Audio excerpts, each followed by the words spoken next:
Karibu sana kwa mara nyingine tena kwenye YouTube channel yetu ya Wauzaji. Leo tutajifunza jinsi ya kuzima notification za Facebook. Kama unavyojua notification za Facebook zinakera kweli kweli. Upo busy zako na mambo mengine unaona zinaingia zinafuatana. Moja kwa moja jinsi ya kuzizima, unaingia hapa.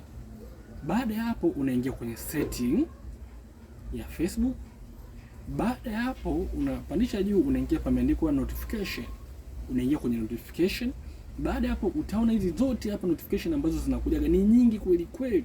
Sasa wewe moja kwa moja unabonyeza moja moja hapa, alafu unabonyeza kuzizima. Baada hapo utabonyeza ya pili hapa, ya tatu, ya nne, zote utazizima. Utakuwa umeshazizima notification za Facebook na hazito kukera tena. Kwa hiyo usisahau kusubscribe hapo chini. Video kama hizi na nyingine zinakuja nyingi. Nadhani umeona hapa. Ukifuta message hapo, ukifuta za message, basi message za Facebook hazitotumwa tena kwenye namba yako ya simu wala kwenye email. Karibu sana.